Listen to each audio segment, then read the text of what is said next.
Civil unrest on our streets didn't just descend upon our country, it festered over time. At the center of it all is a fight for racial justice, though mob violence has sometimes detracted from that message.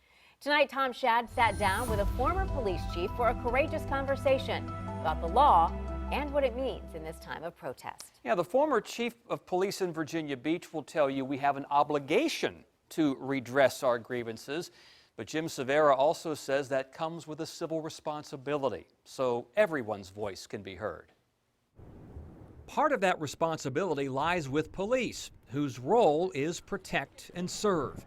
But what happened to George Floyd sparked an outrage that flashed across the nation. No way I would have allowed that to happen as a chief of police. I could say that for Virginia Beach and for the other cities in the Hampton Roads area. Jim Severa has been a police officer for nearly half a century. The last 11 years spent as chief of Virginia's largest city before retiring this year. For a number of years, if you will, police have kind of been that organization that kind of absorbs all the social problems across the country. You know, we gave up as a country on the mental health system. Well, the answer was police need more training. And then we have the homeless problem across the country, police need more training. We had an opioid crisis, we still have it, and guess what? Police need more training. So police know that they're on the forefront of just about everything. And in a culture where police often walk a thin blue line between hero and villain, Severa says human is a more accurate description. We know that we've had some incidents at our ocean front over the last couple of weeks where we've had gunfire. Well, guess who runs to the gunfire? The cops do. And they don't ask the victims whether or not, what race they are, what religion they are, what ethnic background, what political affiliation, sexual orientation. They go to the gunfire because it's the virtue to be a cop to do that. What do you say directly to the black community, to the African American community and communities of color about what the police should do and why they should trust you? I think we've done that, especially in Virginia Beach. We've gone out to all segments of the community. We've had initially the sit-down conversation, and 15 years ago that sit-down conversation was difficult. It was not a kumbaya conversation. People had to express how they were feeling. And one of the things that we did as a police agency was looked across the table and said, you have our word that we believe in equal justice for everyone in the community, and we'll work towards that. It's very difficult to hate up close.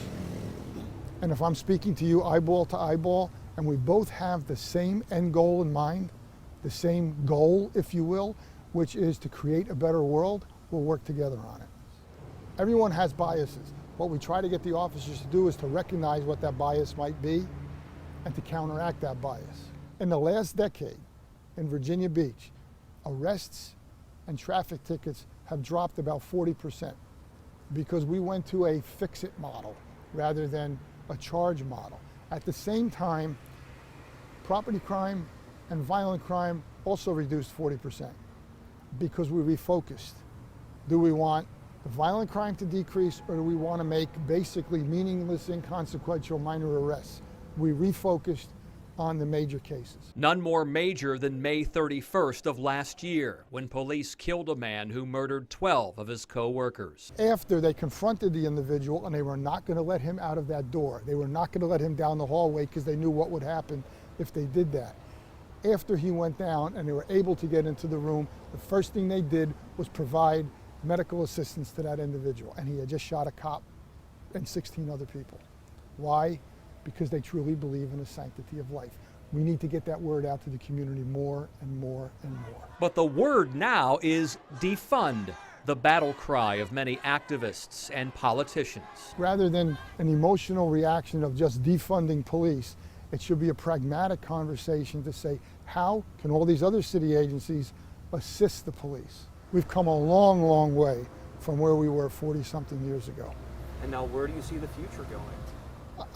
I honestly see a stronger connection. We are in a highly emotional place right now across the country. We are beginning to have now some pragmatic conversations. And one of those pragmatic conversations has been about the need for officers to work with other city agencies to help neighborhoods in need, because when people feel they're being heard, the bond with those who are sworn to protect them becomes stronger. See more of my interview with the former chief on WAVY.com.